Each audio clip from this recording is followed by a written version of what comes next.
বাড়ির কোন দেওয়ালে ঘড়ি রাখা শুভ জানেন তো? ভুল দিকে ঘড়ি রাখলে সংসারে নামতে পারে চরম সংকট। দেওয়াল ঘড়ি টাঙানোর জন্য শুধুমাত্র দুটো দিকই সেরা, না হলে লাগতে পারে বাস্তুদোষ। ঘড়ি নিয়েও রয়েছে নানান নিয়ম। কি বলছেন বিশেষজ্ঞরা?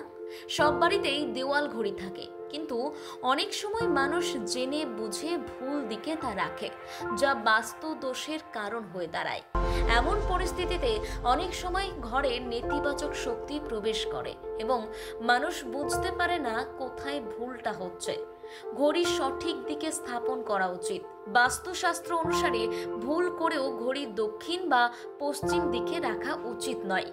এতে ঘরে নেতিবাচক শক্তি আসে। প্রত্যেকেরই ঘড়ির বাস্তু জানা উচিত, কারণ এটি শক্তি নিয়ন্ত্রণ করে। দেওয়াল ঘড়ি ঝোলানোর জন্য দুটি দিকই সেরা। প্রথম পূর্ব দিক এবং দ্বিতীয়টি হলো উত্তর দিক।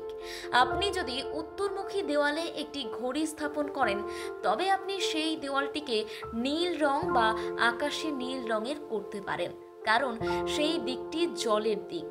এমন অবস্থায় যখন সেই রঙের উপর ঘড়ি সেখানে বসানো হয়, তখন ইতিবাচক শক্তি 4 গুণ বেড়ে যায়।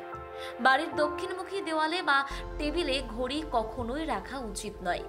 বাড়ির দক্ষিণ দিকের দেওয়ালে ঘড়ি রাখলে বাড়ির প্রধান ব্যক্তির স্বাস্থ্যের উপরে তা খারাপ প্রভাব ফেলে।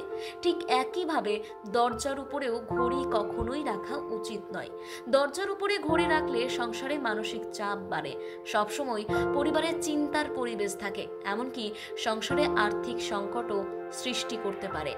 তাই বাস্তুমত যদি আপনি মেনে থাকেন, তাহলে ঘড়ি রাখার ক্ষেত্রে অবশ্যই এই নিয়মগুলি পালন করুন।